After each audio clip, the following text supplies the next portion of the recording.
thank you everyone for coming this evening.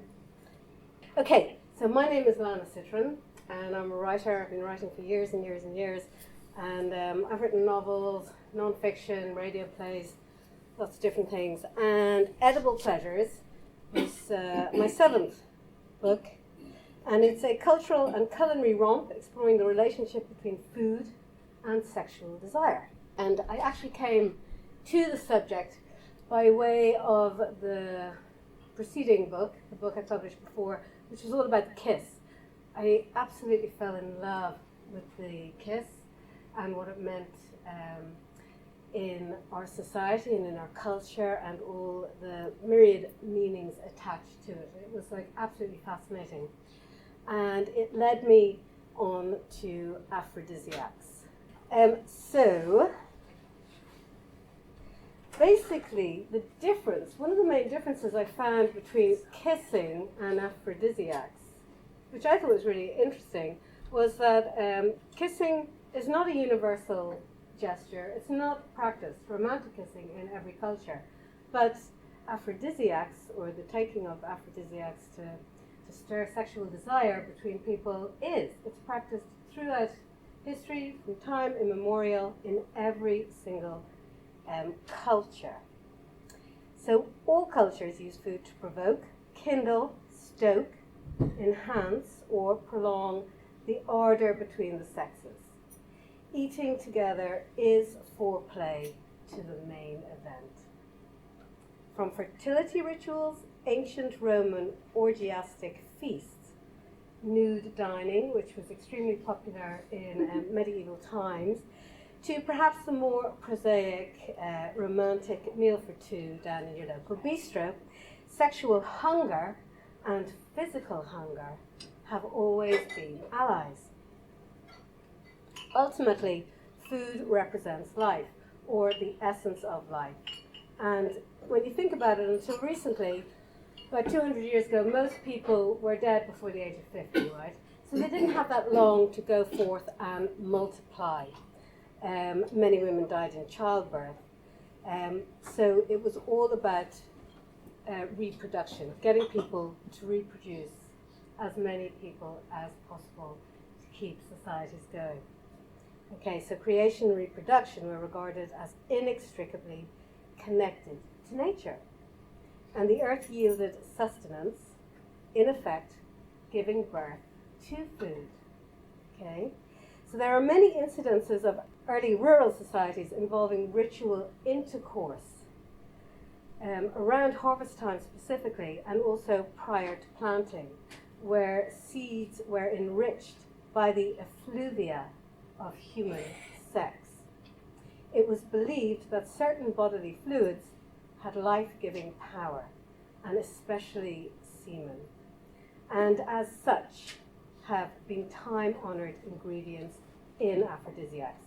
So even today, we still practice this, albeit symbolically. So for example, the rice thrown at newlyweds symbolizes semen. That was actually semen, and we are literally anointing the couple with life.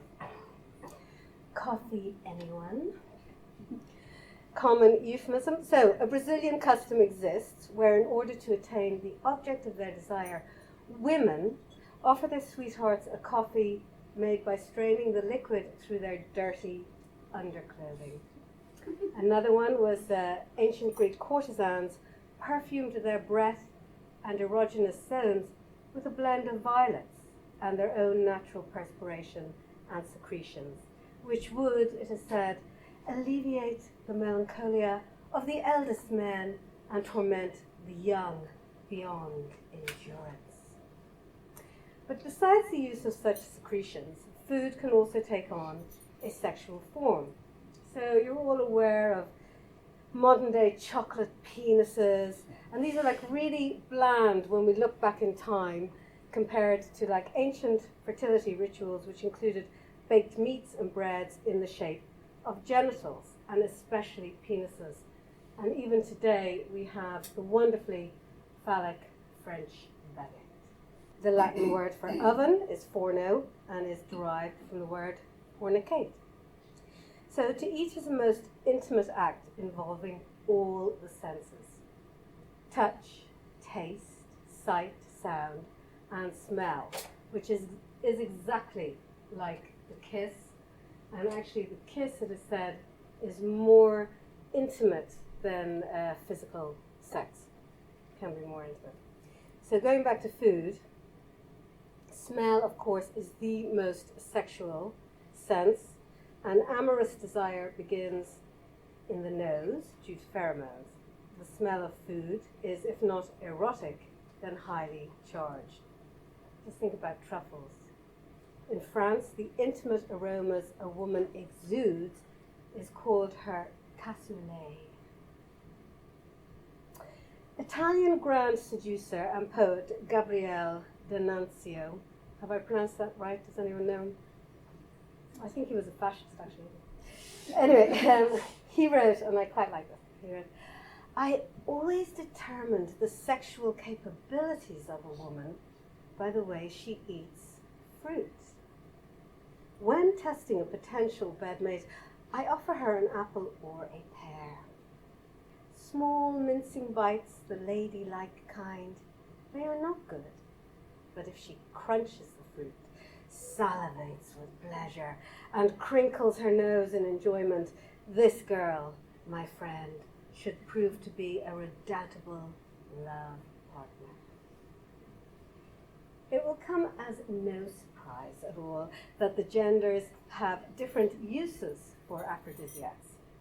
So for men, it is about potency, virility, stiffness, and of course, size. Included in the book, From the Art of the Bedchamber, which comes from a book from the Chinese Ming dynasty, there is a recipe which guarantees an extra 3 inches. Women, on the other hand, were more concerned with fecundity. They also used aphrodisiacs to entice, entrap, and as portents to keep their males from wandering. So when you think about the humble gingerbread man, it was originally baked by lovelorn women to resemble their heart's desire. Once eaten by the man in question, his heart and loins would be enthralled to the damsel forever. In fact, women were responsible for introducing many dishes to the aphrodisiac repertoire. So courtesans had to maintain their patrons' interest and attention, and they did so by inventing recipes. So you have Madame Pompadour, very famous courtesan, and she had her asparagus tips.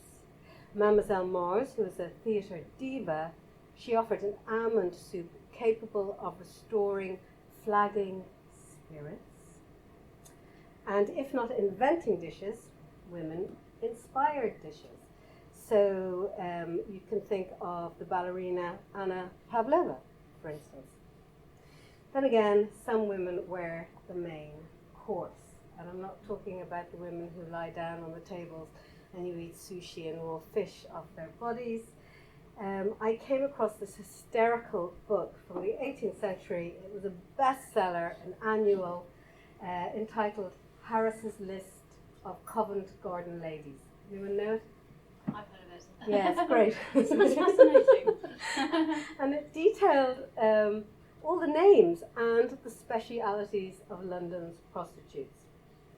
So, from the annual dated 1764, we have Mrs. Bland of Wardour Street, who makes use of provocatives, such as oysters, crabs, prawns.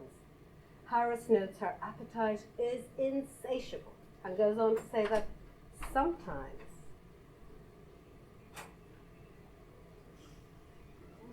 You started? I have. Yes.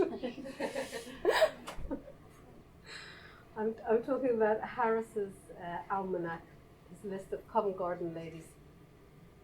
Sometimes she leaves the marks of her penetrating teeth on her paramour's cheeks.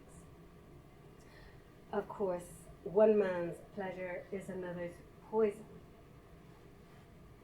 And the book is actually in, I think, 3 or 4 parts, but the second part entitled Inside Love's Larder, is a comprehensive A to Z compilation of aphrodisiacs spanning the humdrum to the downright disgusting. So basically everything really has been deemed to have aphrodisiacal properties, okay? But in the last part you'll find, so within this section you'll find forbidden fruits, I think voluptuous vegetables, and a section called fetishist foods, okay? And this is where it gets very dark actually. So we delve into the darker side of aphrodisiacs to look at the more extreme ways we provoke desire. So be it in the way the food is prepared, served or eaten. So a really common but luxurious aphrodisiac would be foie gras, but actually it's really cruel. The preparation process is a cruel process. Each goose is tied down and force-fed maize, hence the saying, "I'm stuffed as a goose." But this is nothing in comparison to abasodomy. Has anyone come across it or practiced it? So this is a perverted practice mentioned in the memoirs of both the Marquis de Sade and founder of Hustler magazine, Larry Flint. So it's performed with a live goose, and the goose is literally goosed whilst its neck is twisted and then wrung off at the point of ejaculation. This apparently ensures the pleasurable benefit of the spasming of the anal sphincter in the dying animal. Adding insult to injury, the goose is then plucked and eaten. A bit too far, a bit too dark. Maybe, I don't know. Oh God, it gets worse, it gets worse. Okay, deep breath in, deep breath, okay, it'll be okay. So another aphrodisiac, which can be said to be an acquired taste, is blood. Blood is the quintessential liquid to life. To be hot-blooded is to be super passionate. And people have ingested the blood of everything. So snakes is still really popular today, snake blood. But even menstrual blood. And during the Ming Dynasty, Emperor Shi Tong, I don't know if I've pronounced that totally wrong, sorry. Anyway, he kept, it is said, 460 young virgins on hand to supply him with menstrual blood, ensuring his longevity and as an elixir. So, there you are thinking there is talking shit, but then there is eating shit. And Pliny the Elder mentioned the aphrodisiac properties of feces in Roman times, ancient Roman times, and it has since been used in many European and Chinese aphrodisiac recipes. But the most gory of all aphrodisiacs is surely cannibalism. And I think just a step too far for you guys tonight. Maybe it's all in the book. So, having glimpsed, I'd say, both the eroticism of appetite and the food that feeds it, the final section of the book, I had a lot of fun writing this book, it has to be said. Like, it was really great. I loved all the stuff that I got to look at. Okay.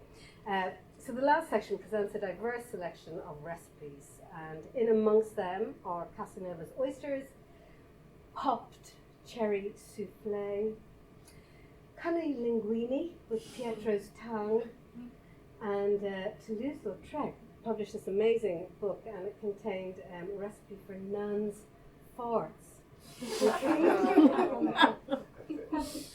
Okay, so one question I'm always asked is, do they work?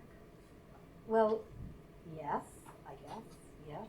But the one caveat being, I believe anyway, there is no stronger aphrodisiacal stimulant than, well, alcohol is one, but the desire provoked by one's own mind, which surely is the foremost erogenous zone. So I think I am going to leave you with some lyrics from an old English ballad entitled The Love Bean. My love, I'm not going to sing it, okay? And maybe I should. I know. No, no. My love hung limp beneath the leaf. Oh, bitter, bitter shame. My heavy heart was full of grief until my lady came. She brought a tasty dish to me. Oh, swollen pod and springing seed, my love sprang outright eagerly to serve me in my need.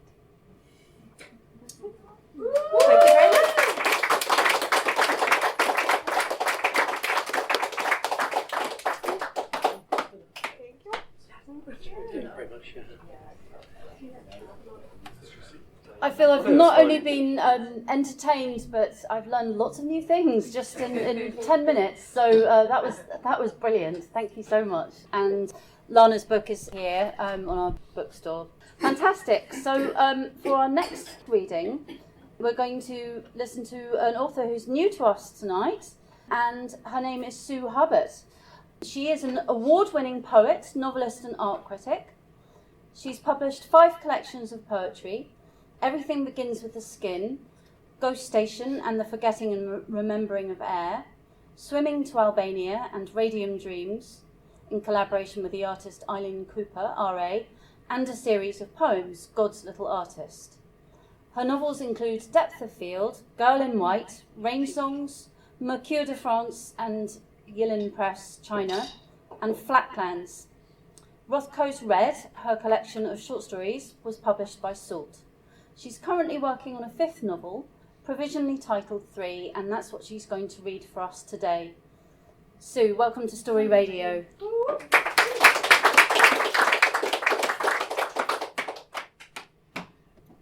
Thanks ever so much. Gosh, that's a very high up stool, if you've got a short bum. What I was saying is this is a first. I've never, except working with other writers, read work in progress, but because this was on the subject of food, I decided to read this. So I've now set myself up. I thought, well, I'm going to do something different. And of course, the form that I've set up is absolutely foxing me, because I'm trying to write a novel. It's really 3 short stories, but it's got to be a novel. That's why it's called 3 at the moment. And sense of place is always very, very strong for me. So I was thinking, and I need another place. And so this is in London. It's the first time I've used London. And this is set with these 3 characters on the Regent's Canal. Don't ask me how it ends yet, because I haven't got a clue. But anyway, this is the most developed character at the moment.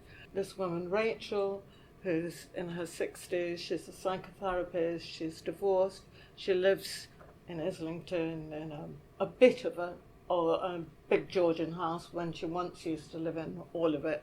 She's got divorced.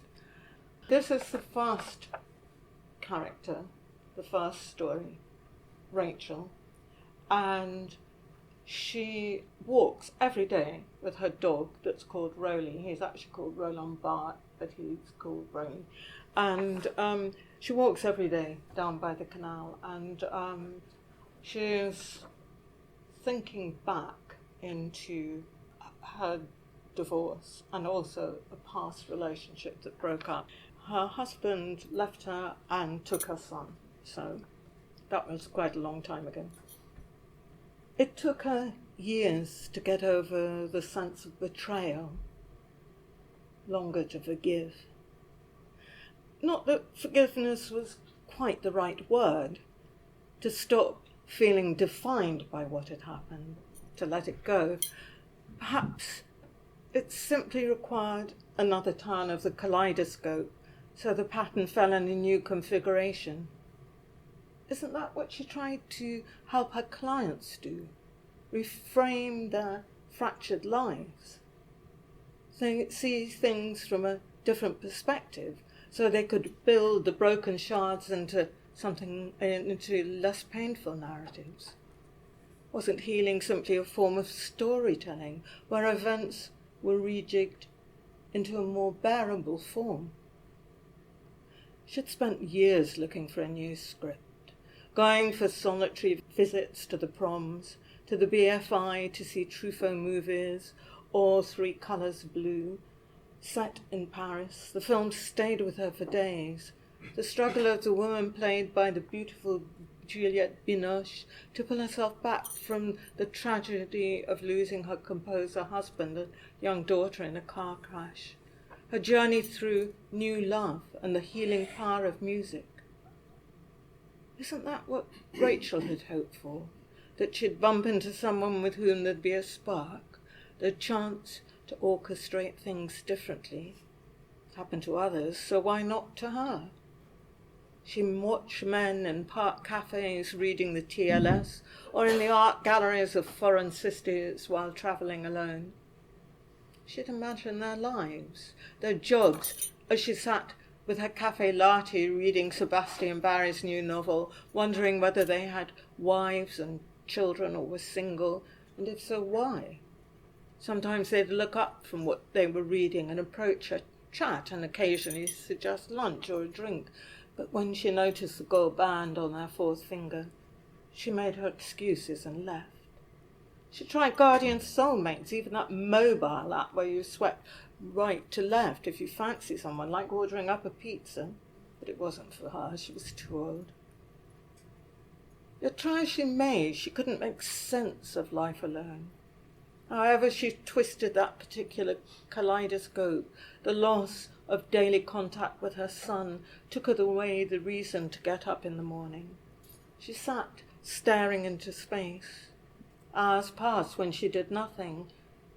It was then she knew she needed help, that she couldn't climb out of that black bog alone. She searched for a therapist. There were so many to choose from.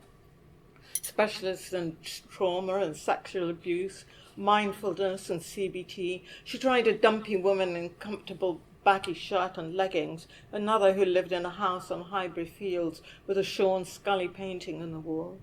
She was brisk and efficient, but there wasn't a connection. In the end, she decided on a man, someone with whom she could play out what had gone wrong with Clive, that's the later lover. Sam was built like a rugby player, with a short beard and a crumpled denim shirt. She felt an immediate attraction. She wasn't sure whether that was good or bad. Wasn't transference all part of the process? "We can talk about anything you want here, Rachel, and I hope we will," he said, the first session. "So and do pretty much most things, except have sex." So every Thursday morning for 3 years, she dragged herself to Stamford Hill at 10 o'clock in the morning, past groups of Hasidic Jews in white stockings and fur hats, taking their tribes of small children to the primary school in their big black people carriers. Small boys in yarmulkes and thick glasses, little girls in shiny hairbands and thick woolly tights. Clive leaving, she told Sam, was one thing, but taking Max quite another. It wasn't the natural order of things for a child to be taken from his mother. "Life breaks you," she said. "However hard you try, you can't protect yourself. If you open your heart to let others in, you'll be hurt," she continued, staring out of the window in his tiny rain-soaked garden. "I can't see any way out except to force myself to climb from under this mess of smoke-blackened rubble. There's nothing else to be done, but I'm not sure I know how." It was then, to her surprise, that she found herself talking about her mother.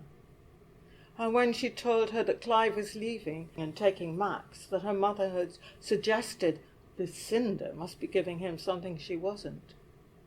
"And how did that make you feel, Rachel?" Sam said. "How do you bloody think it made me feel?" So together they pushed back more than 50 years until Rachel found herself in the forgotten cubbyhole under the stairs of her childhood home, among the cobwebs, the galoshes and gardening shoes, her arms wrapped around her knees, sitting beside the toolbox with its rusty screwdriver and fuse wires, a smell of dry rot seeping up through the bare floorboards. It was then out of nowhere that it came to her that the need to hide from her mother had been equal only to her need for her mother to come and find her, and the overriding fear that she simply wouldn't bother.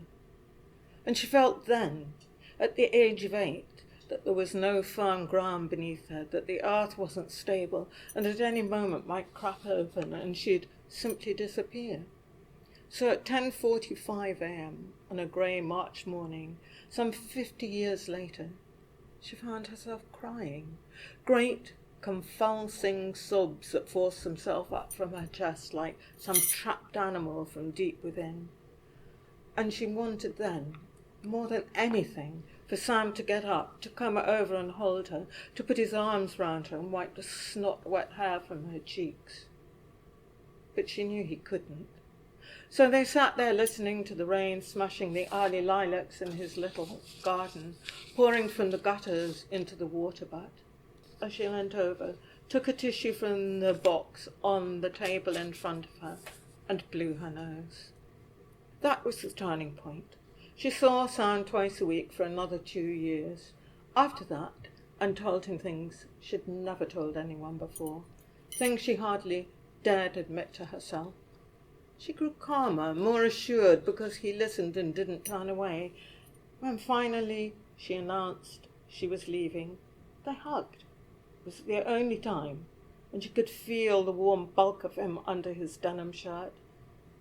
Then she told him that she decided to train as a therapist.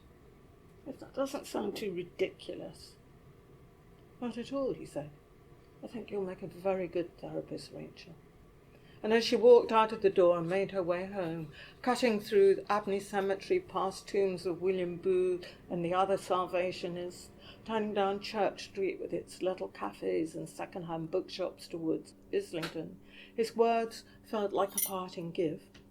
So tired of the early morning antique markets, she was part-time antique dealer, she applied for a number of training courses, in the end settling on the John Bulby Centre Lodge because it was near. Now, for the first time, she was training for a professional qualification, putting what she had learnt with Sam to good use. She met Paul at a friend's birthday party in Thornhill Road one hot summer afternoon. Lots of Islington friends and acquaintances were there, the men in beige chinos, the women in floaty floral cotton dresses and sandals that showed off their summer-painted toenails. She noticed him immediately, his crumpled white linen shirt, his grey sweep of hair and tortoiseshell glasses, but waited until he came over to her before speaking to him. She no longer knew how to do these things. So how do you know Emma? He asked, bringing her a glass of cold white wine she hadn't asked for. They chatted for a bit, and she learnt that he taught art history at the Courtauld. Italian futurists, Arto Povero, Lucio Fontana, Giannis Cornelis, you know them? She had to admit she didn't. Well, I suppose her work caught something of the optimism of the 60s, the May riots in Paris in 68, swinging London, that sort of thing. Artists dumped traditional materials for everyday objects used, household paint from skips, stuff picked up from the streets, was seen as more democratic, less elitist. There were shows in warehouses rather than galleries. I was very lucky. I did my master's in Rome, he said. It's a wonderful city, but forgive me for rabbiting on. I'm a bit of a nerd when it comes to my subject. And you, Rachel? It is Rachel, isn't it? Tell me about you. Do you live locally? Their affair lasted for nearly 2 years, long enough for her to get habituated, long enough for him to enter her bloodstream. He was funny and clever, as happy to go to Don Giovanni at the Ieno as Sonny Rollins at the Jazz Cafe. They went to the farmer's market on Saturday morning and to the Curzon in Bloomsbury to see the latest films. Suddenly, her lonely weekends were filled with trips to the south coast and walks on the South Down. He never moved in with her, but like a punctuation mark, his presence marked the narrative of her life. He spoke fluent Italian and spent every summer in Sardinia, where his sister Maggie, who was married to an Italian, had a house up by the castle in Calgary. "Really, you must come, Rachel. You'd love them and they'd love you." And she did. And they did. They swam in the deep blue water off the La Spagna di Poetica, drove out to visit endless relatives who had an orange grove in the country where the fruit hung low off the boughs. There was a village fete, long tables heaving with prosciutto di Parma, huge wedges of Parmigiano, and big dishes of grilled aubergines, piles of oranges picked straight from the orchard with a sweetness she'd never tasted before, red wine from their own vineyard. They listened to Chet Baker sitting propped up in a bank of pillows drinking Prosecco in the big antique bed beneath the wooden crucifix. After they made love, Paul read to her from Roland Barthes, Camera Lucida, while the honey-coloured sun spilled across the terracotta tiles. At Easter he took her to Rome to see the places he loved as a student, the Jewish ghetto where they ate fried artichokes and drank the best Aperol spritz in the city, the Villa Borghese with its mosaic floors and statue of the rape of Persephone, where Bernini had made cold white marble into pliant flesh. They visited Michelangelo's high Renaissance sculpture of Moses and Son Pietro de Vincoli, which he knew had inspired Freud's early Moses and monotheism. Standing in the deep church dark with Paul's arm around her waist, she fell, against her better judgment, in love. And as she lay in bed with him, her back pressed against the curve of his naked stomach, she wondered if this was it, if this was how it was supposed to feel. Events laid in layers like a palimpsest over the past, coloured by it, influenced by it. The present, she thought, is never neutral. He took her into a concert at San Paolo dentro le mura, known as the American Church in Rome, the first Protestant church to be built in a sea of Catholicism. Its polychromatic brick and stone exterior were influenced, he told her, by the Duomo in Siena. They arrived early, before the concert, because he wanted to show the pre-Raphaelite mosaics commissioned by Burne-Jones, the Annunciation and the Tree of Love, decorated with Murano glass from Venice. "I'm not really supposed to like this stuff," he said. "I'm supposed to be a modernist, but actually I think it's rather wonderful." They listened to La Traviata, that most romantic of operas. She was no music buff, but couldn't help be moved in the Roman candlelight by the intensity of Violetta's aria.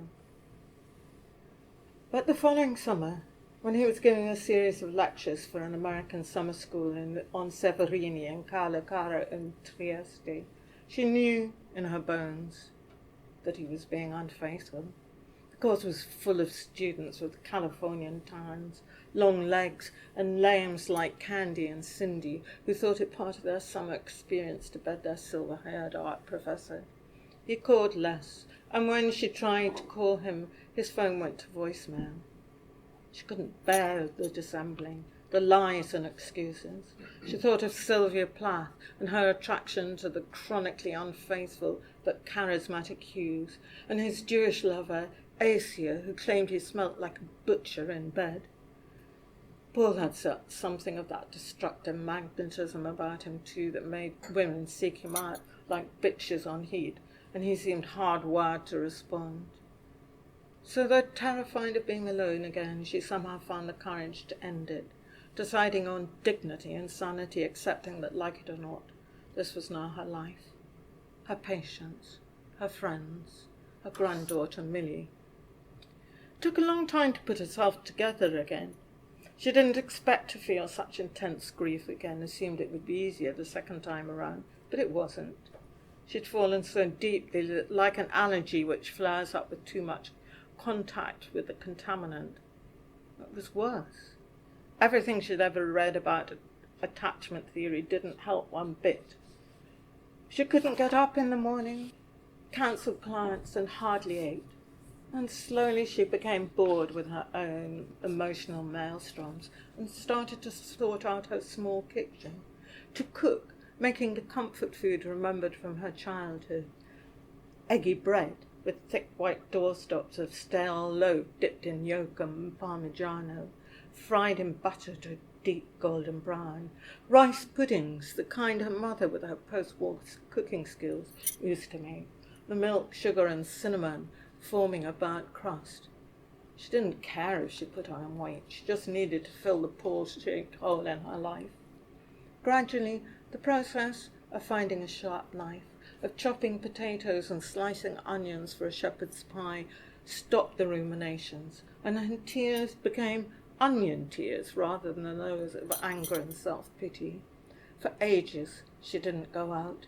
But when she'd used up all the ingredients in the store cupboard, she ventured down to Chapel Market at the Angel. She hadn't spoken to anyone for ages, but the bustle was infectious.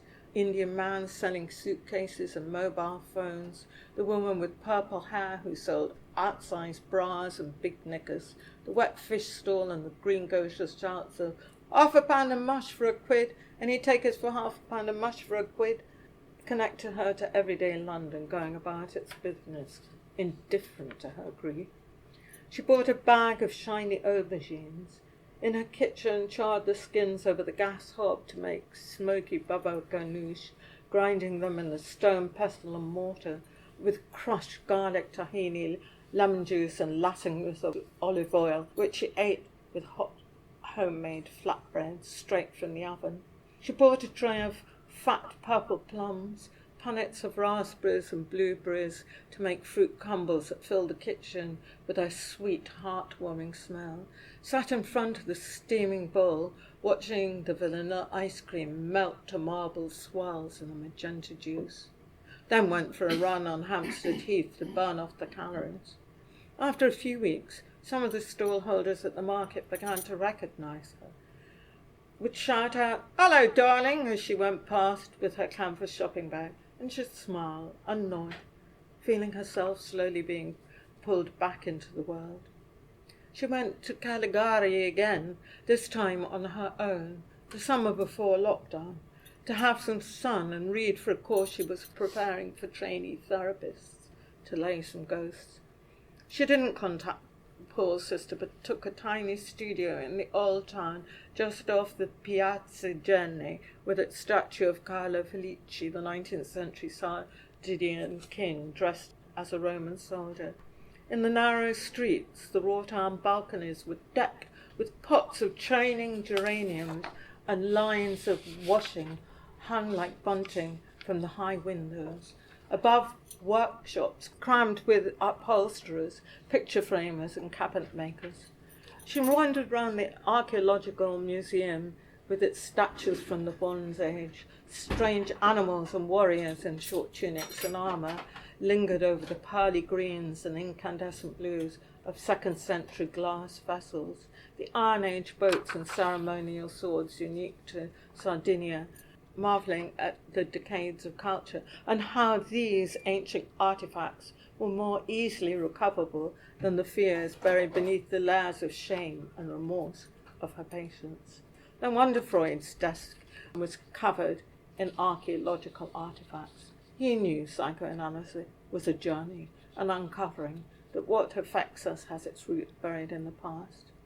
As she stood in the empty museum, the blinds pulled against the oppressive midday sun, with only the company of the guard on a stool in the corner scrolling down his mobile phone, she thought of the migrations of all the world's different people, hunter-gatherers, Phoenicians and Romans, Jews and Christians, fishers and farmers, all mixing and melding as they crisscrossed the globe, black skin becoming brown, brown skin becoming white, as they made their way north away from the heat of the desert and the baking Mediterranean sun to the cold tundras of the north, building, mating, until they merged into some new entity.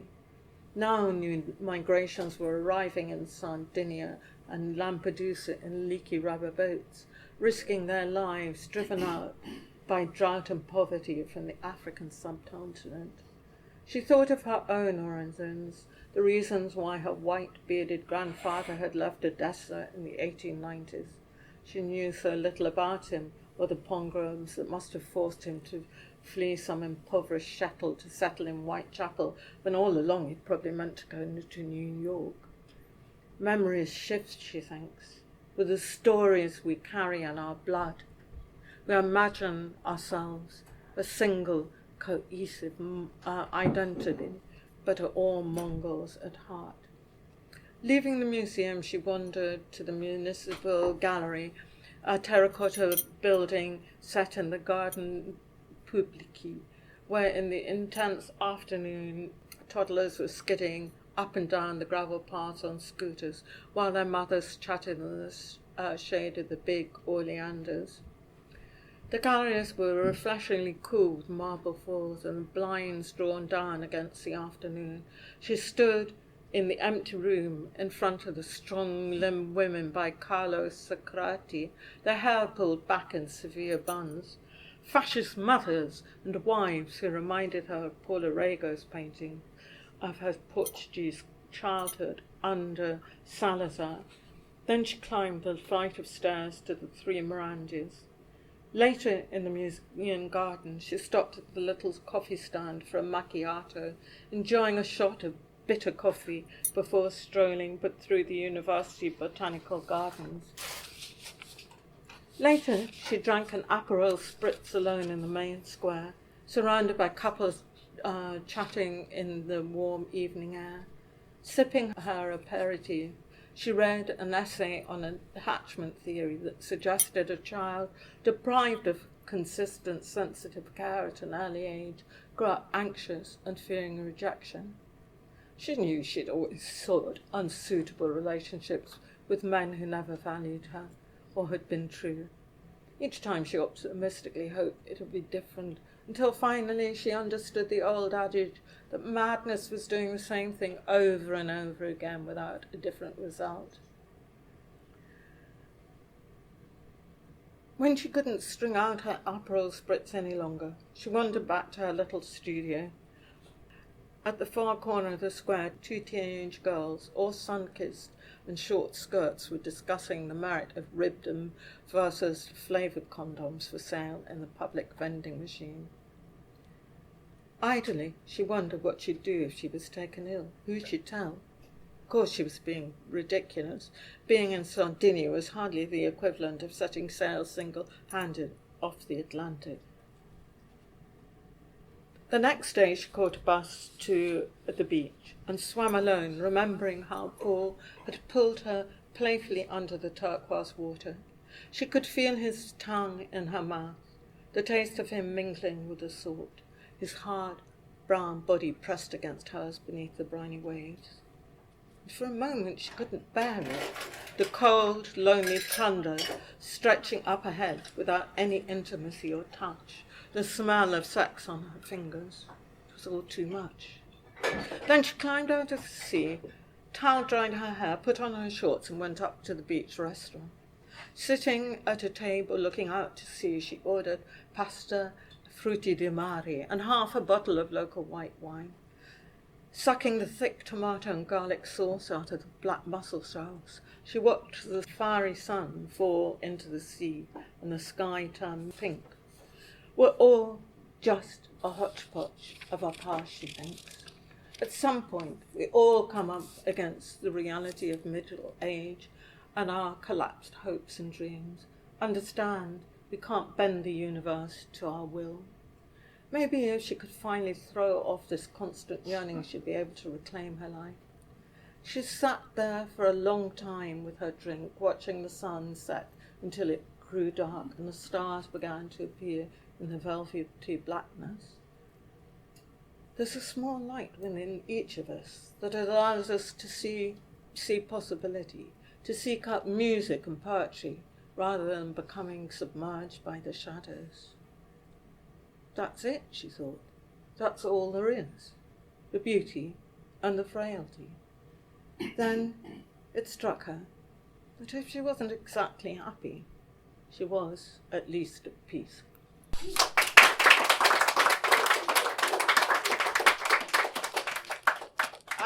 as this is a work in progress, it's obviously not published, but there are two of my other novels and two of my poetry collections there.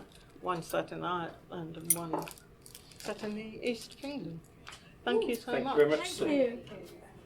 And our final reading before the interval is Lindsay Gillespie. Okay, so Lindsay was born in South Wales, lives in the South Downs, and she mainly writes short stories. She was a prize winner in the Costa Short Story Prize and finalist in the Bridport Short Story Prize, and she's been shortlisted in lots of other prizes. And what are you going to read today? I'm going to read a short, and it's called Hen Night with Mermaids. And this was a runner-up in the Mango Prize, which is not anything to do with well, I don't think it's got anything to do with mangoes. My story does not feature any mangoes, but it does include references to a major food group. Right, so this is Hen Night with Mermaids, and it comes to you from Brighton. So, sea mist wraps the pier in a veil of fishnet and floats on in with the evening tide. The tide has washed up something else, a couple of mermaids. Tonight their plan is to get legless on Brighton Beach. The biggest mermaid, Fortuna, flexes her webbed fingers and crunches up the last Heineken. Maria Assunta, the littlest one, and the drunkest one, is face planted in the shingle. Home now, she goes. Fortuna flicks her tongue from side to side to taste the evening air. I'm getting short-fin mako, she says, and I'm starving. She pings the pebble dash from Maria Assunta's cheek and yanks her up onto her tail. Remember what we're here for tonight. And Elenia, do us all a favour and stick a smile on, she says. Elenia is mermaid number 3, and she's been in a moody the whole swim in. It's her first time tonight, and she's not exactly hiding her nerves. It's off-putting, okay, Fortuna tells her. It'll put the lads off. I want a smoke, says Elenia. Yeah, after supper. TGI Fridays, bang opposite the beach, is rammed. It's open all night, every night, and it's where the clubbers, the stags and the hens traditionally finish their night. Take a typical Friday night, because here we are on a typical Friday night. It's red tiaras, Hawaiian hula girls, hula boys from Hastings. The Spice Girls are still big. Sporty Spice is dead easy. A trackie shrunk in the wash, and a scraped back pony. But by the time they get to Fridays, it's tricky to say who's who, because everyone's wrecked, and no one looks like the person they started the night as. Glitters snagged on teeth and splintered fingernails. The hens are thinking of only one thing now, or two things to finish the night off. Chips and copping off, but it's mostly chips. Shane and Marvin jiggle in the queue amongst the coconut shell bras. It's like a tequila commercial, gobbles Shane, and the only blokes here are you and me. There is another bloke, only he's behind the counter, and his job is to splat slabs of fish down in the shining fat and tow them out in their little frilled coats of batter. He's got a greaser's long ponytail wriggling out of his paper mob cap, but he doesn't count. The mermaids barge in and bypass the queue. The big one, Fortuna, bellies straight up to the counter. Oi, Ariel, you blind? There's a queue here, says Shane. Fortuna, ignoring him, goes straight ahead and orders. 3 loads of chips, please. Fish, asks the fryer. The mermaids sniff. Fresh? The fish fryer points his fish slice at the blackboard. Cod place had it whiting. And dogfish. There's always dogfish, and he's never sold a single dogfish. It could do with a rebrand, a fancier name. Dogfish, the mermaids look at one another, and we'll have it how it comes, out the fridge. The frying bloke steps back and considers the mermaids on the other side of his counter. Raw, he says. Yeah, raw. The 3 mermaids nod. Raw like sushi. Shane steps up to the counter. He's got one arm round the mother of the bride and the other round Lady Gaga. Now, this is actually a queue, and these ladies actually happen to be in front of you. He gestures at the pink-eyed hens.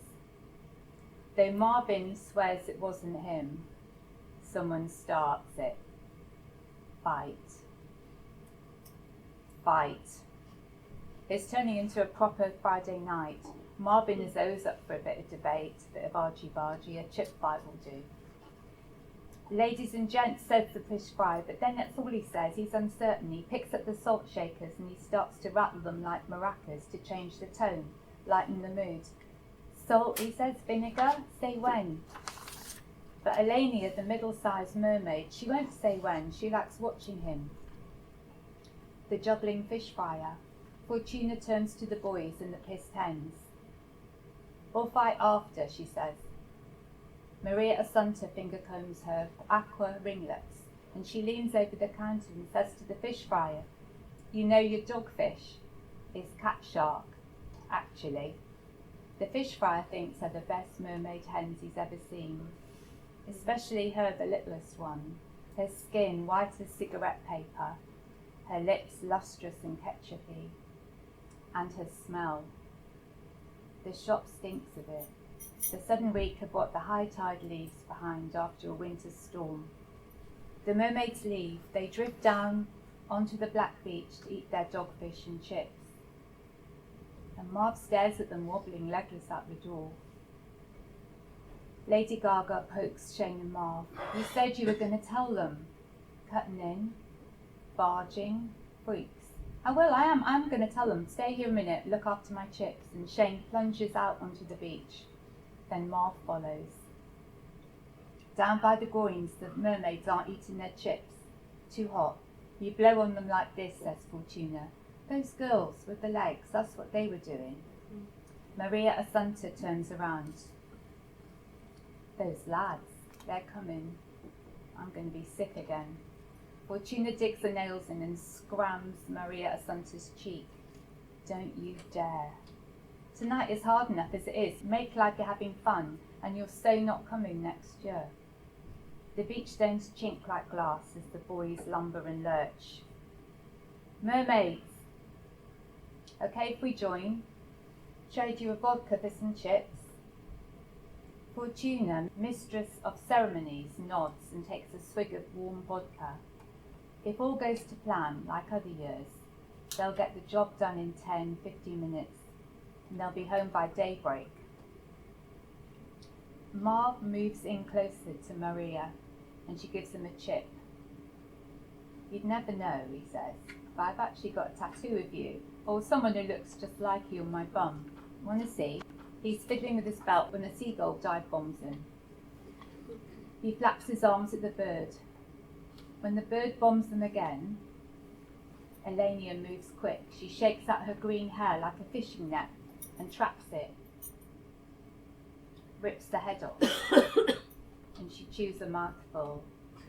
It's bones. I always forget they're just flying lumps of gristle. She makes a throttling noise and gobs up a chunk of wattle. The boys stop laughing. And now the tide is coming in faster and faster. And "Here we go," says Fortuna. "It's time." Her silver eyes shiver. "Fancy a swim?" She fixes a look at Elenia and Maria Assunta. She needs them to pick up on what she's doing. She finds Shane's fingers and pulls him down to the water's edge, where the froth is whipped up like spit and the waves are sucking on the stones. He twists off her scallop shell bra. "Follow," she says. She slides beneath the first wave. The boy is lost already. He can't see her, he can't hear. He smashes and kicks out of the sea, and she calls him and he changes direction. He wants to find the muscle of the water to swim with that, but the sea won't let him. He's further out than he's ever been, swimming towards the moon, swimming against the tide. Now he's past the end of the pier, close to the wind farm, with its stiff little arms pointing the way back to shore. He looks behind him. Marv! Marv must be behind him. Yeah, Marv is catching up with him. But it's not Marv. The other mermaids are onto him now. Mermaid sex. Mermaid sex is hard and punishing. Their nails like screaming mussel shells shredding.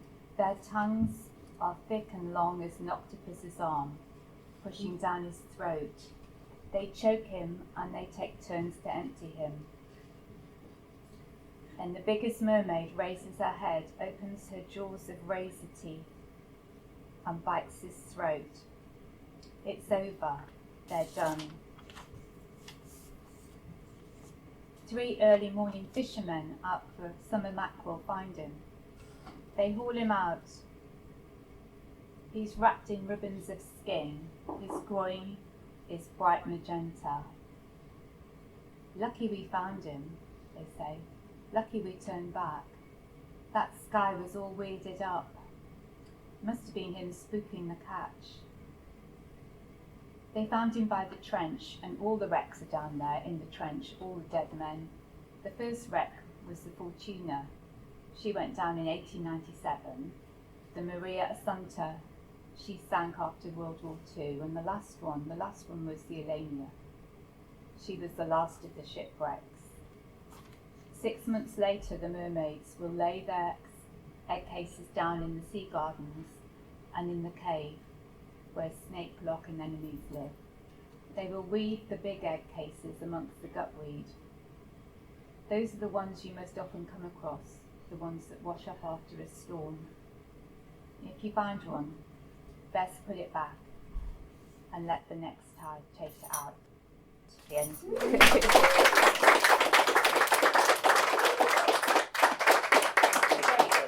Thank you very much. Our next reader is Dr. Stuart Gillespie, a non-fiction writer who is also new to story radio. He's 4 decades of experience in nutrition and development since his first position as a nutrition coordinator in a rural development project in southern India. His book, The Food Fight, brings us the new term of big food, and it tells us the tale of the food systems and how they impact on global nutrition. It's a very good book. I've just finished it. It's out on Canongate in 2025. It's it really makes you angry and you really want to get militant. So I'd really recommend you watch out for that. And Okay, Stuart. Thank you. Yeah, thanks. Thank you very much, Martin and Tabitha and Story Radio, for the opportunity. As you say, it's non-fiction. I wish it was fiction. It's not. It's fact, and it's also my views on what I've experienced and what others have experienced over the last 40 years, working in food security, nutrition, health. What I'm going to do, because I've given many talks to policymakers and politicians, and normally it's kind of back and forth, argy-bargy, so whatever I've written is ammunition to make a case. So this is going to be slightly different. Although I will read 2 extracts, one of which actually was not directly in the book, but it was a particular episode in my life that led to what I did, and that was from over 40 years ago. First, I will read the beginning. The book is Food Fight, From Plunder and Profit to People and Planet. It is being published in the UK by Canongate, in the US by HarperCollins, in China by Zhejiang, next year, April. There are 1-page flyers here. You can pick up those if you're interested. So I'm going to read the first, as I say, bits and bobs out of the book, plus summary of the main points and some of the highlights. So this is from the introduction. Food is life, but our food system is killing us, designed in a different century for a different purpose. To mass-produce cheap calories to prevent famine, it's now generating malnutrition, ill health, and premature death. It's a system that's now destroying a lot more than it produces. Levels of hunger and undernutrition are rising, again, while 1 in 2 adults is overweight or living with obesity. The double burden of malnutrition, overweight, and undernutrition affects most countries in the world now. By 2035, it will cost the global economy $3.5 trillion every year. That's the same as COVID, but this is year on year, every year. We're a species supremely adapted to forage, to hunt, find, and consume food. Feasting in times of plenty allowed us to survive the more frequent times of want. It was a strategy dictated by the environment we lived in. But our food environment has changed in an evolutionary nanosecond. Most of us now rely on a diet of ultra-processed products. Products, not foods. These are not real foods. Our bodies and our metabolic systems simply can't handle it. So we're in a very dangerous place. We're like dolphins in the desert. What used to be an advantage is now a liability. Transnational mega companies have harnessed the biology of desire and used it to get us addicted to products that make them rich and us sick. A quarter of all adult deaths globally, that's over 12 million adult deaths every year, are due to poor diets. And it's still the poorest, the most marginalized, who are most likely to become malnourished.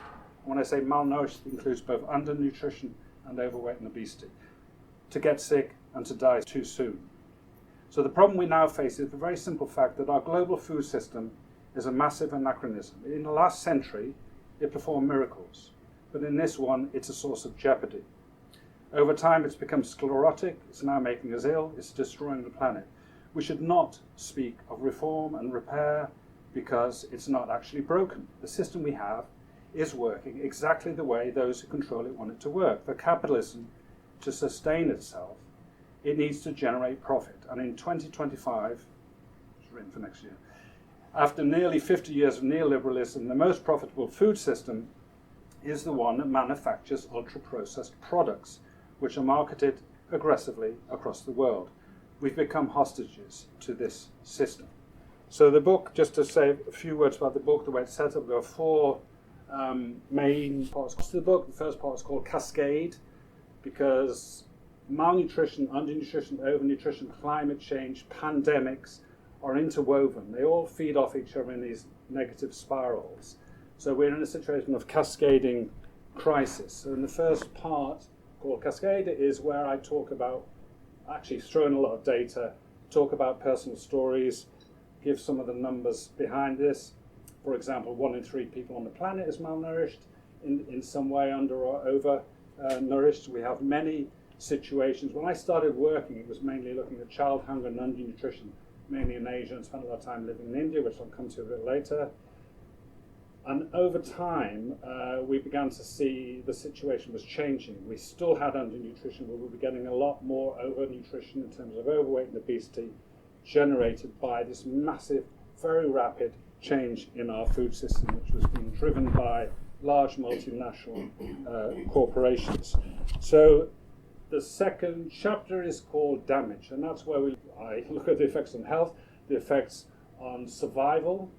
The other thing to say is that half of all kids in lower and middle income countries die directly or indirectly due to malnutrition. That's 3 million kids every year, on top of the 12 million adults who die as related to this. You often don't hear about these numbers. They dwarf everything we've had in terms of the pandemic and everything else, but they're hidden, neglected, pushed to the side, and that's deliberate. It's deliberate on the part of politicians because it's too hard for them and they don't want to get involved in something that threatens their future, and they will not see the benefits of whatever they do now in the time span they are actually in office. So there's a lot of stuff behind why politicians do not act. They're also in the pay of these companies. They're in part of the revolving door.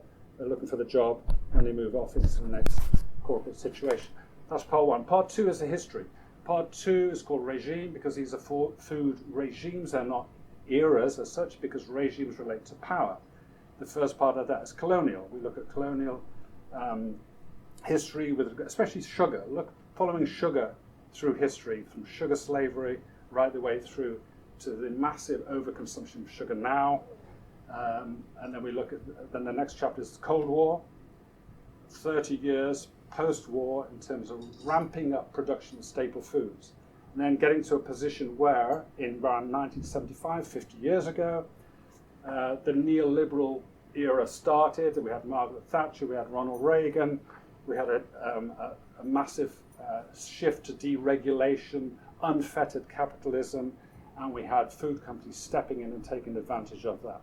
And you can see that in the way that the graph of adult obesity, especially in the US, just rocketed from 1975 onwards. This was a time when companies were overproducing staple foods. They didn't know what to do with them. They dumped a lot in the third world or developing countries. And then the rest of it, they turned into ultra-processed products, especially things like high fructose corn syrup, which is deadly in a long-term way, in ways which I can't describe now because it takes too long. So this was happening and started happening on a massive scale, and it accelerated around 1975. A colleague of mine I worked with in Geneva when I was there in the early 90s, he's become world famous now, a guy called Carlos Monteiro from Brazil. Carlos was doing a case study of undernutrition in Brazil and shining a light on what was a massive success story in driving down rates of child undernutrition in Brazil in the 80s. But he was not a happy guy. And I was like, this is great. He said, no, but something else is going on now in my country. And I can see it happening. And this was when, through various free trade agreements and various unrestricted capitalism was ramping up across the Americas, including in Brazil. You could see junk food just taking off. Kids were starting to get very overweight and obese. And he designed a system called NOVA. NOVA is a way of classifying foods. And I won't go into details. The last of the 4 categories is NOVA 4, which is ultra-processed foods. He was convinced that there was something else going on with the actual processing itself, not just the fact it was high fat, salt, high sugar. There was something else going on. And long story short, hundreds of studies have been done since then to prove him right.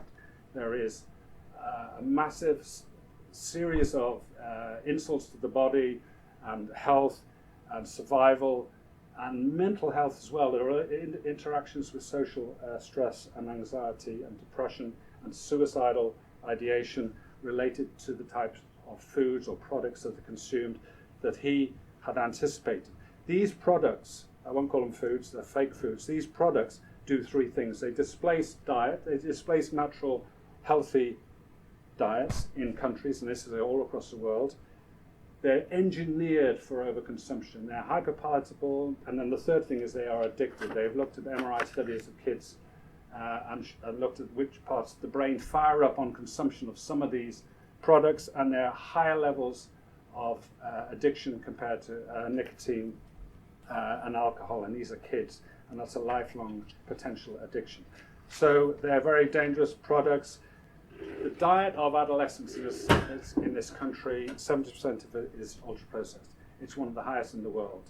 And it's not a surprise that we have also one of the highest obesity changes in terms of the trend over time of anywhere in the world. So this is that's the product. Now we'll talk about the practice. I'm just going to talk about the way the system has been captured by these large transnationals. There are just 5 companies that control 90% of grain trade in the world. There are just 4 companies that control 75% of agricultural chemicals, fertilizers and so on, and a similar number of companies that control seeds. 3/4 of all retail downstream is controlled by these 5 companies: Nestle, Coca-Cola, PepsiCo, General Mills and Unilever. And this has completely changed and ramped up over a period of around since 1989 to 2019, to the point at which now these companies are making $3 billion every day from selling this stuff. If you look at the top 100 economic entities in the world, i.e. a country is an entity, so that includes USA, China, UK and so on, of the top 100 economic entities in terms of their wealth, only 31 are countries. The other 69 are companies. So there's a huge degree of financialization and over-expansion of these companies around the world. We have 6,000 edible plant species on this planet, and 60% of what we consume comes from 3: rice, wheat, and maize. So there's a massive homogenization of the diet, but it's not just the fact that these companies control markets, which is a power. They have market power, they have financial power, they use that power. Power is fungible, it can be used and translated into other forms of power. including the power of stories, the epistemic power, the power of the narrative, which they apply in all sorts of different ways. They buy scientists. There's a very famous phrase, and I worked many, many years in research. Good research, is very hard to fund, but it's very easy to buy. And a lot of scientists that I interact with, not always in polite ways, are bought by industry. And you look at the conflicts of interest across the board in the world of food and nutrition and health science, it's huge. It generates a systematic and a significant bias on a very, very large scale, and we have to fight, and that's a lot of us, it's activists, scholars, whatever, are trying to do that, and trying to challenge the so-called evidence that that they are okay, that there is no harm, etc., etc. So that power, that market power, is translated into political power through 5 tricks, tactics. I did a lot of work looking at the tobacco industry and the way the tobacco industry realized things were changing. They had to try and control, secure the science, which is what they did, and they also to keep a hold on the politicians. They used 5 key tactics, which all kind of have the letter D. The first is dispute and doubt. They secure the science, they buy scientists, they support and they fund so-called independent advisory committees to governments.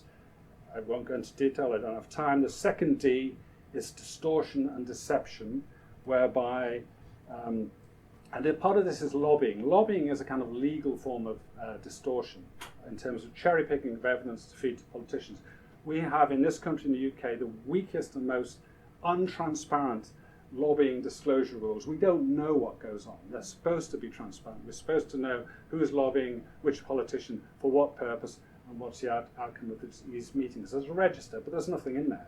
They say things like to discuss business. And there's a report coming out on Thursday on that. Distraction is the third D. Distraction is when these small, tiny little projects, but very high media profile, are used to distract from the larger scale business model of these companies, which is extremely damaging. They're deliberate, they're designed to generate profile and kudos and to get politicians to back off from regulating them. That's a distraction. The fourth is disguise. A lot of these companies will not go out and do this themselves. They hide. They hide behind.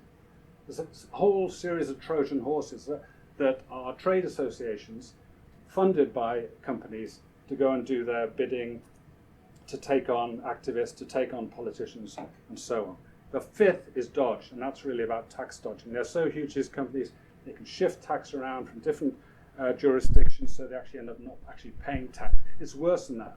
Some of these companies are actually being subsidized to a very large extent. So we're affected as UK taxpayers. We are funding, not as bad as the US, but still, we are funding through our taxes, we're subsidizing the advertising budgets of groups like Coca-Cola and PepsiCo. So anyway, that's the corporate side. There's a political side, which there's a chapter called Do Nothing Politics, and there's a whole series of reasons why politicians back off and don't do anything. I can finish on one thing that is a story, and it's something that happened to me. When I started writing this book, I actually wrote it as a memoir, and this was the part that actually ended up not being in the book, but it influenced everything else that is in the book. And this is when I went to India 41 years ago. Very, very remote area, no water, no electricity, no roads. It was a tribal area, 2 tribal groups, the Koyas and the Lambadis in southern India near the Godavari River basin, a dense teak forest. And I lived in I made a mud hut and lived in it. I was 24. So this is the extract of that. Central India, May 1984. The day starts like any other. At first light, the sky blue, the air fresh, before the haze wipes the colour from the land, before the heat bores its knee into my chest. I'm struggling, but then so is everyone else. No one's designed for 45 degrees. The rains are coming, the rains are coming. How many times had I heard that? But they hadn't, not for the last 2 years. I copy the villagers and I work from dawn to mid-afternoon, and then I crash, sweating on my rope bed, and I stare at the mud walls and thatch above. This is when the existential carousel spins, when I doubt everything, when I ask questions I cannot answer. I need my music. I open the drawer in my desk, I pull out my Walkman and I clamp on the headphones. The mix tapes that somehow made it through the Bombay customs are my EpiPen. Noise from England, A Gang of Four, The Birthday Party, Fall, Killing Joke take me out of myself for a while. I scratch my biro against the back cover of my notebook to get the ink flowing, and then I chew it for a while before remembering something that Eleanor, chief health worker, had told me the day before. When 4 out of 5 kids are seriously underweight, we don't see them anymore. They become invisible. We only notice the exceptions. And right now, a month before the monsoon, suddenly my Walkman clicks and stops. I reach to flip the cassette and I put my hand on another hand. I swivel around to see a group of men in dusty olive green t-shirts and shorts standing in the centre of my room, of the room. A taller, older guy, the owner of the hand, looking down at me, his head cocked to one side. They're carrying rifles. The guy by the door has his pointing at my chest. Naxalites. I had thought they were ghosts. Villagers would say the word and then they'd change the subject as if I asked for more. Maoist revolutionaries who were fighting for tribal land rights, launching sporadic attacks on venal landlords and the police who protected them, always on the move, hiding away in deep forest. Depending on what you read or who you spoke to, Naxalites were modern-day Robin Hoods or terrorists who needed to be eliminated. The tallest guy tugs the headphone wire. "What's this?" he asks in clear English. I yank the headphones off my head. It's just music. I flip out the tape and stick in a local Telugu song. The leader takes the headphones and watches my hand shake as I press play. Turning quickly to his group, he shouts a Telugu word I hadn't heard before. He pulls the headphones off, hands them to the guy next to him before turning back to me, no longer smiling. "Who's this?" "Health workers. They wrote a training song," I said. "Training in what?" "Get us beedi, cigarettes, and chai." "Let's go to the terrace," I say. "I have to get them out of my hut." The leader nods to the guy by the door, drops his gun and steps to one side. I edge past them and point across the compound to the kitchen. The leader follows me and one by one so do the others. In the light I can see them better and their weapons. 3 of them are kids, probably late teens. Their faces have a toughness, but their eyes betray their youth. The rifles are ancient, heavy, with long carved mahogany handles. "Who are you? Why are you here?" says the leader. I scrunch some paper to get the fire going, burning my fingers. I ladle out water from the clay cooler, fill the battered kettle, prop it up. One by one the group sit down, cross-legged, and lay their guns in front of them, all except one who stays on his feet, looking away from us towards the tree line, his gun still slung over his shoulder. "Who are you? Why are you here?" Good question, I gulp. I'm here to help kids to stop them becoming malnourished." "What's your native place?" "England." "England? Don't you have your own problems?" Yes. Yeah, we do." "So what are you doing here?" "Tracking kids' growth, weighing them. If a child stopped growing or they're sick, we talk to the mother, we try to figure out what's behind it, and then I'll tell you what's behind it." He snaps. "Stop weighing our kids. These families," he waved his arm around, his eyes locked on mine, "these families are victims of a crime. First the land is stolen, and then they're forced to work on it by the thieves, all supported by this government. Here's the chai." I try to steady my hand as I pour the brown brew into 6 aluminium cups. "Are the villagers learning anything from you?" "I don't know." "You're out of your depth. Are you a Christian?" It's not a religious project. It's about development." "Development? Who are you to come from England to talk to us about development? Justice is what we need, and we fight for that ourselves. Where's the sugar?" I hand over the sugar jar and all the beedies I can find. He shoots back the chai and waves his hand in a circle to the others. "We're going now, but we'll be back." And then they turn and stroll silently off the compound and into the trees. "Who are you? Why are you here?"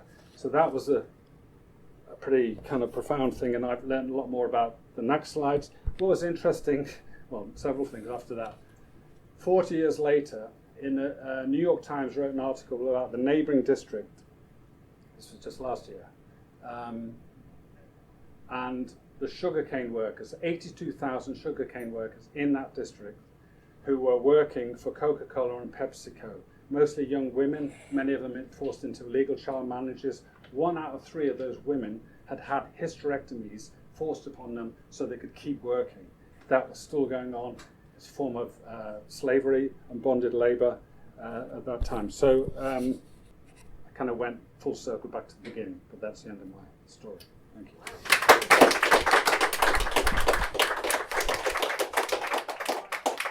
Thank you, Stuart. Okay, I'm Martin Nathan. I work with Tabitha on Story Radio. Done various bits of writing. My novel, Place of Safety, was published by Salt a little while ago. And I'm going to read a short story, which is all true except for a bit of manipulation here and there. It's called Brazilian Ghost. Everything is ready. Table laid, chili warmed, tortilla chips and dips on the table. I read the evening paper marvelling at how much bad stuff can happen in one day and wonder if the music is right. One of my dad's jazz records is playing on the old radiogram and its valves glow yellow. The chair leg creaks under me. I should have fixed it, but never managed to get the glue and the clamps and the mallet all in one place at the same time. The creaking chair, like the wrong music, could spoil everything. I give the chili one final taste. It's good. This could be my night. The doorbell plays Bring Me Sunshine, the longest survivor out of a choice of 7 tunes. 18 weeks, longer than most of my relationships, longer than my marriage, if the truth be known. As I head to the door, I can't help doing the dance.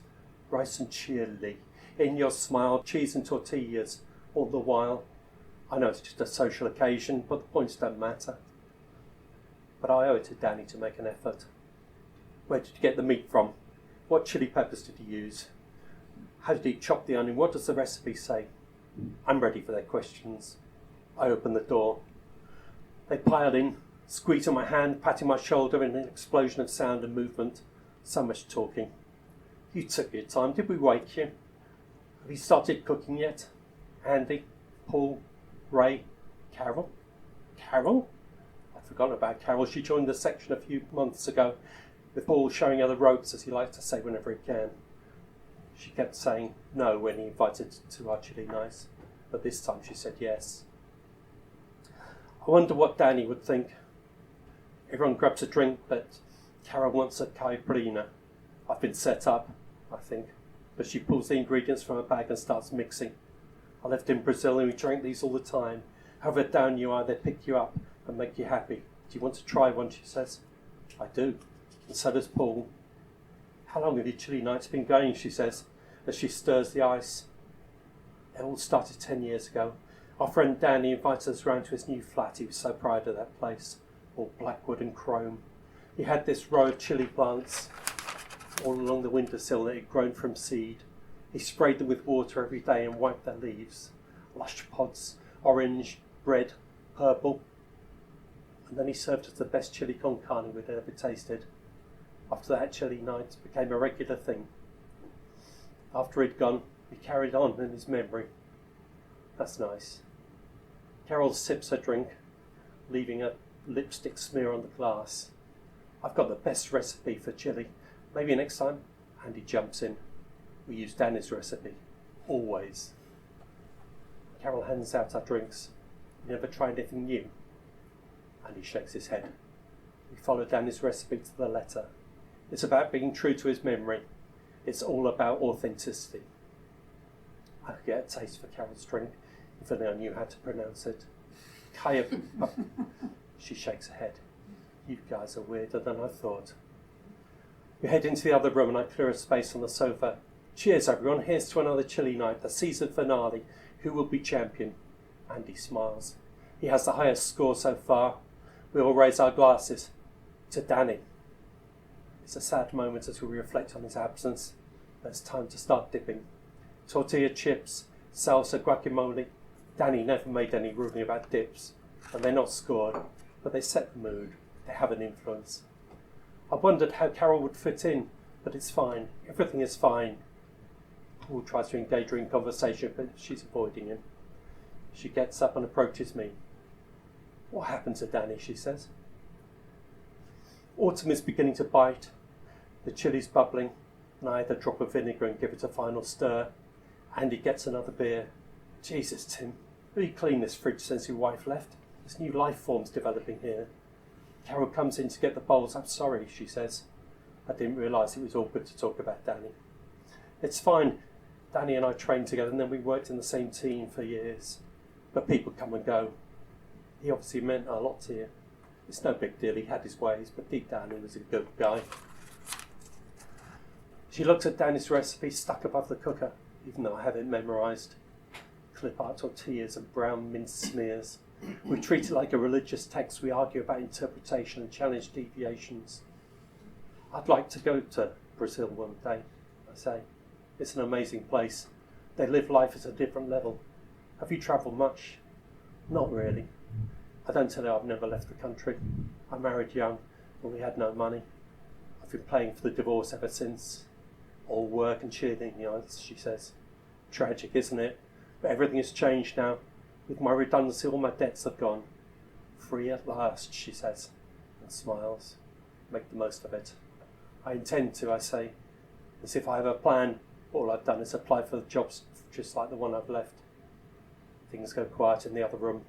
Ray wanders in without a glazed look and opens the freezer door. You following the recipe this time? He thought you'd give us Sainsbury's own brand instead of El Paso last year. What are you looking for, Ray? Ice. He starts pulling stuff out of the freezer and I hand him the ice. What's the matter? He says. You got a neighbour chopped up in here? No, I never use frozen meat. As long as you followed the recipe. At last we sit down to eat. I don't feel anxious about how the chili tastes, but it's the mood and the attitude that worries me, with Andy in the lead. It's the first moment that counts. They say an interview is decided in the first 30 seconds. Well, tasting a chili con carne is the same for us. I want silence, but Ray is talking, messing up his only joke. One on each cheek and one in the middle. No, that's not right. How does it go, Paul? He always overdoes his preloading. Paul shakes his head. His patience is wearing thin. Andy puts his spoon into the bowl and moves it around, watching how the sauce follows it. Consistency? Good. He wafts some of the aroma towards his nose, some of the vapour towards his nose. The others are piling on cheese, avocado and sour cream, but he waits, giving nothing away. Appearance? Good, he says, but how will it taste? And the afterburn? Comforting or challenging? He holds a spoonful up to his lips. I would never criticise Danny, but sometimes his use of heat tended towards aggression. This creates a stir, but only in the early days.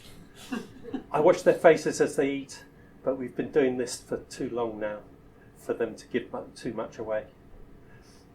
After much chewing and consideration, Andy puts his spoon down. How's the search for work going, Tim? He's playing it cool and like grimace. Some possibilities, but it's tough out there. I had an interview for my dream job last week, but I missed it thanks to your strike. Thanks for that. Andy nods. We were solid that day, the best I've ever known it. I said to them, if you think it's so great out there, you talk to Tim. Carol shows me pictures of their strike day. We went on a tourist bus. The zoo, Regent's Park, Madame Tussauds. Andy smiles. All the London sights. Sunshine on the upper deck. And London seized up. Karen, the tour guide, kept apologising for the traffic. When I told her who we were, she tried to throw us off. Lech Wałęsa, I said, but she never heard of him. It's a good day. He shakes his head sadly. With you and Danny gone, and Ray on light juices, I'm the only one left from the original crew. He raises his glass to Danny. Carol is making more caipirinhas, working fast, chopping the limes, scooping everything into a jug, a stir and a pour. How's that, she says. Travel opens up your mind. You have to leave your chili plants behind them. She examines the fruit. They're doing well. These are nothing. You should have seen the chilies that Danny grew. I hate waiting for their verdict. I can't imagine what they would find to fault me on. But Paul hasn't spoken for a while. His bowl is empty, and he takes some more. It's good, he says at last. Taste and aroma very good. Appearance appetizing. Quality of ingredients, no problem there. He looks around at the others. But what chilies did he use? My only big concern here is authenticity. I'd anticipated this. I'm prepared. I reach into my pocket and pull out the slip of paper with a list of chilies on it. I saw Danny the other day, I say. Carol is shocked. Her face screws up in confusion. What? Danny is still alive? A couple of quick memories of Danny. I was in a planning meeting with him once, and he didn't like the way things were going. He was breathing fast, and we could all see that muscle twitching in his cheek. I couldn't understand why he cared so much, but every time anyone else spoke, he got angrier. Then the pencil in his finger snapped and shot across the room, and his fist came down on the table. We were shocked at how angry he was. We ended up agreeing to everything he wanted. I'd like to say he was right. The commissioning was a disaster. The second is when we were around at his place just after his girlfriend had moved in. Everything had changed. Scented candles, cushions, throws everywhere. Danny produced a plate of little pieces of chili and made us taste them. Ray had just started with his drinking, and Danny gave him this big piece of Carolina Reaper. And soon Ray was rolling around on the floor, hiccuping like he was about to die. Danny was laughing so hard. He had a cruel streak. I thought Danny wasn't going to show up when I visited him. All the other visits had started, and I was sitting there at a table alone, feeling like an idiot. I was about to go when he shuffled in, his tracksuit baggy and short at the ankles, his shoes worn down at the sides. His skin was grey and had developed a stoop. He sat down and lay back in his chair, looking up at the ceiling. Front tooth was chipped. "How's it going, Danny?" He didn't answer. "You get many visitors?" "My sister doesn't visit me anymore," he said. "She just cries all the time. I don't need someone coming here and crying." Some of the guys said they'd visit. No one had said that, but what was the harm? I told him about Ray's accident, my redundancy, about chilly night, but it was another world to him, and I was relieved when the visit was over. He held up a slip of paper. "Can you get me these?" he said. It was a list of chili seeds. I noted them down. I wouldn't visit him again. Authenticity, I've got the meat from the same Deptford butcher Danny used, the onions, the tomatoes from the same Deptford market. Andy was not convinced. We come back to the chili peppers, he says. I tell him how Brazilian Ghost came by special import, promising a balance of heat and fruity flavours. Only 2 of my plants had survived, but it was worth the effort. Ray snores. He's dozing on the sofa. He always took short cuts at work and ended up taking a bell from the traction current. He was lucky to survive, and he's been on light duties ever since. His drinking's been getting worse recently. Not Mexican then, Andy says. I'm scoring it high on taste and aroma, high on texture. But where does chili come from? Not fucking Brazil. What did Danny use? I showed him Danny's list. Albanian Red Hot, Carolina Reaper, Raging Bull, Brazilian Ghost, underlined twice. That was the one he wanted most of all. Yeah, but he never put Brazilian Ghost in his chili. He would now. They write their scores and drop them into the bowl. Carol whispers something to Paul, writes her score, then crosses it out. 2 weeks ago we were at Ray's house, and his meal was a disaster. No snacks, no extras, and the chili that was burnt at the bottom. Still he got the second highest score. Pity points. Authenticity, none of them visited Danny. I look at the table with the avocado and cheese and lime slices, brown smears on the tablecloth, the Potter Memorial chili. Danny's recipe. I'll spend the week filling in application forms and going to interviews as they also ran, eating chili every night. Paul raises his gun. To those who can't be here tonight, to Danny. We touch glasses, and Andy tells us another dispute is brewing. The managers took their photos of their bus trip down from the union notice board. What happened to Danny? Carol says, and we all look at each other. I'm about to explain, but the music ends, so I put on a new record. Bob Wills and his Texas Playboys. No one can feel bad with Texas swing playing. We didn't score our chilies in the early days. It was a much more casual thing until the time we went round to Danny's flat and he announced he was moving to Australia with his girlfriend. We were shocked. We covered it up, joking about how we'd miss his cooking, but we all felt wounded. Then his girlfriend came in and she was nice and we could all see she was good for him. She stabilised him and they seemed happy together. He gave us each a copy of his recipe as a kind of farewell card. He'd gone the next time we met, and I suggested the scoring as a joke to decide who was Danny's successor, the king of the chili con carne. They took it seriously, and soon our gatherings had a new energy. When we compiled the scores, I had won. It felt good. It may sound selfish, but I think we were all pleased when we heard that Danny's new life hadn't worked out. Our scoring system had evolved with different categories, and I wondered what he would make of it. We waited for him to get in touch. We held our chilli nights, and we toasted him, knowing he was back in London. Perhaps if we'd contacted him, things would have been different. If his now ex-girlfriend hadn't gone round to his flat alone to pick up her things. Danny could never accept he'd made a mistake. It would take all the time in the world to convince people he was right.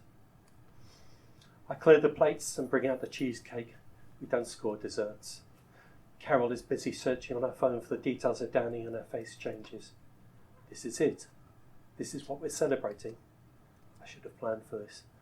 No, that's not what we're celebrating. We're celebrating, I don't know, all the stuff before. I feel myself shrinking under her contempt. I realise how sad it must seem to her, this group that gathers to celebrate Danny, but who couldn't bear to visit him anymore.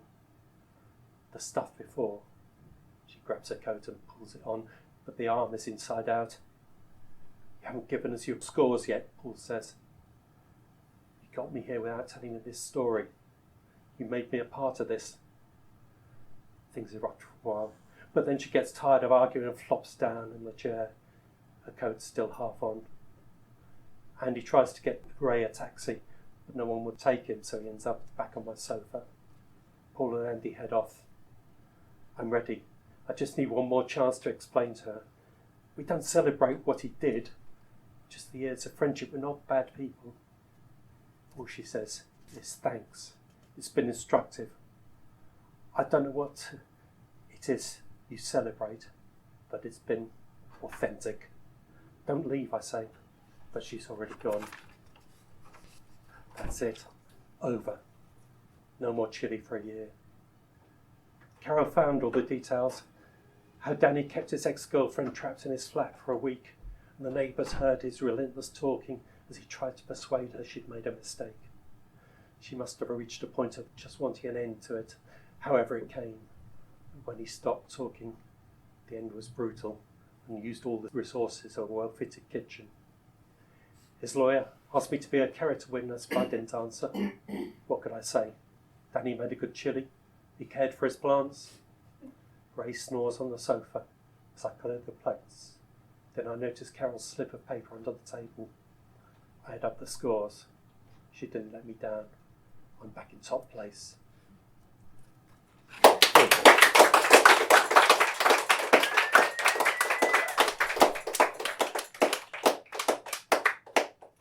And now I'd like to introduce my co-host, Tabitha. Can't find my notes. Don't worry. Who are you? I'll just yeah. I'd just like to say we've got some really interesting stuff coming up, so do tune in to Story Radio. Hello everyone, I'm Tabitha, I'm the last writer tonight, and it is a short one, I promise, so you can all get a drink shortly. This is set in an alien world, and it uses the old folklore concept of the Sin Eater, a historical fact in fact, where a person would be invited to eat food during a wake where someone had died, and the idea was that they would absorb the sins of the dead person. In my alien world, the people who live in this world, it's a very hierarchical society, and most people are synesthesic. They experience things in different ways, so they may taste music. And so I have to give you a bit of background, because otherwise the story may be a little bit hard to follow, hopefully not. Anyway, it's called The Sin Eater, and it was published in Fudoki magazine. The Sin Eater crawled on her hands and knees, as she had been bid, towards the catafalque. The huge stateroom, richly decorated, was empty. for no one was allowed to witness this private ceremony. She had been woken early this morning at the relicts encampment outside the city walls, pulled from her bed of rags by 2 guards armed with spears. Later she'd been brought to the palace, washed and deloused, her filthy, reeking clothes replaced with others that were clean and warm. The only dirt that would be on her today would be the spots she absorbed into her soul. Slowly, reverently, she raised her eyes. The body lay resplendent in a golden coffin, the skin still iridescent with a mixture of colours, blue and green predominantly, that showed he must have died suddenly, unexpectedly. They were not the colours of fear. His rippling dark green hair flowed across the red lining of the coffin. He was young. He was no older than 30, she thought. But the sin-eater knew that she would be feasting tonight, for he was rich, and the rich have so much more opportunity to sin. The body was dressed in a silken shroud, and at various points along its length lay dishes of gold and silver. She could only recognise a few of the dishes: the aliash fruit, orange with a high-pitched sound, that she had once tasted when it fell out of a carriage into the mud, and she had snatched it up. She reached for this dish and took her first bite. The sensation of the fruit, the citrus of the orange and the resonant high note, melded with something else. She was in bed with a young woman, both their skin glowing red with a deep, mellow bass note, the same rich colour as the velvet drapes around her. Like all those in her class, even before she left the breeding age behind her and was sent to live with the other relicts, the sin-eater was forbidden to ever allow her skin to change from leaden grey. Of course, she could still taste the glory of a saffron sunset or a purple violin, but she could never respond, and so her senses had slowly become dulled. The experience of revelling in it, allowing her skin to change colour and create her own sound, just as the young woman in the Lord's Memories was doing, was so powerful that the sin-eater could really only enjoy it, even as she took note of the fear in the young woman's eyes, and remembered seeing her head displayed on a pike 5 years ago as she was begging outside the palace walls. What had she been again, the 12th, the 13th wife? The sin-eater could no longer remember. She reached out a gentle hand to brush away a tear from the young woman's cheek. Without being conscious of it, she had eaten all of the aliash fruit, stuffing it into her mouth, rind and all, and allowing the sticky juice to drip from her lips and chin. Her stomach, unaccustomed to such a quantity of food, gurgled, and the sound echoed in the silent chamber. She reached out for another dish, this time a silver platter, containing some kind of sweetmeats, in a pastry that was decorated to look like gilded birds in flight, an extravagance of the palace chef, and one of the Lord's favourite dishes as a boy. This must be a childhood memory, for the hands in front of her are those of a child, but they're holding something, choking its life away. It's a puppy, probably a pet of the other child, a younger boy who stands opposite her, crying and screaming. Part of the sin-eater is alive to the horror, and yet over the years she has seen so many worse things, first as an outcast and later as a relict, that she is distracted. She is standing in the palace garden, and the flowers and greenery all around her, and the sound of the fountain at play seem to be singing, creating a symphony of light. Her hands open, and the little dog falls to the ground. The other child snatches it up and runs away. The green and gold melt into her like fire. Every cell of her body is singing. His skin has lost all its colour, commented one of the courtiers to another. It's grey, like an outcast, interrupted the other man, pointing at the sin-eater's body, which lay stretched out at the foot of the catafalque, surrounded by empty plates. Look at her. We'd better get rid of that fast. Call some servants. And call the court painters. We'll have to gild the bastard. 2 men came in, placed the sin-eater's body on a bier and covered it with a dark cloth. They walked together through the city, everyone drawing back and averting their eyes, until they had passed outside the city walls. Finally, they reached their destination and lowered the body to the ground without ceremony. It had been a long, hot walk. One of the gravediggers lifted the cloth and looked at the body. It glowed. He touched the sin-eater's skin with his finger, and the colours ran into him, full of music and light. So many colours on her skin. I've never seen anything like it. Even though she's an outcast, she looks beautiful. You think? Grunted the other man. He reached out his foot and kicked the Sin Eater's corpse, still smiling, into the pit.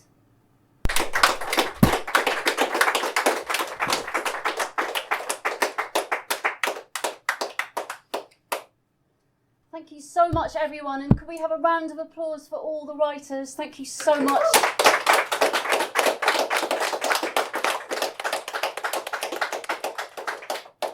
We'll be airing this episode probably in January or February at the latest, and we'll be back probably in March for another Story Radio Salon. But I'd just like to thank everyone again for reading the work and everyone for coming and listening. It's been wonderful to have you all. Thank you for being part of Story Radio. And don't forget, we have some books here, so do come and browse. If anyone wants some wine, we've got 2 bottles of wine here.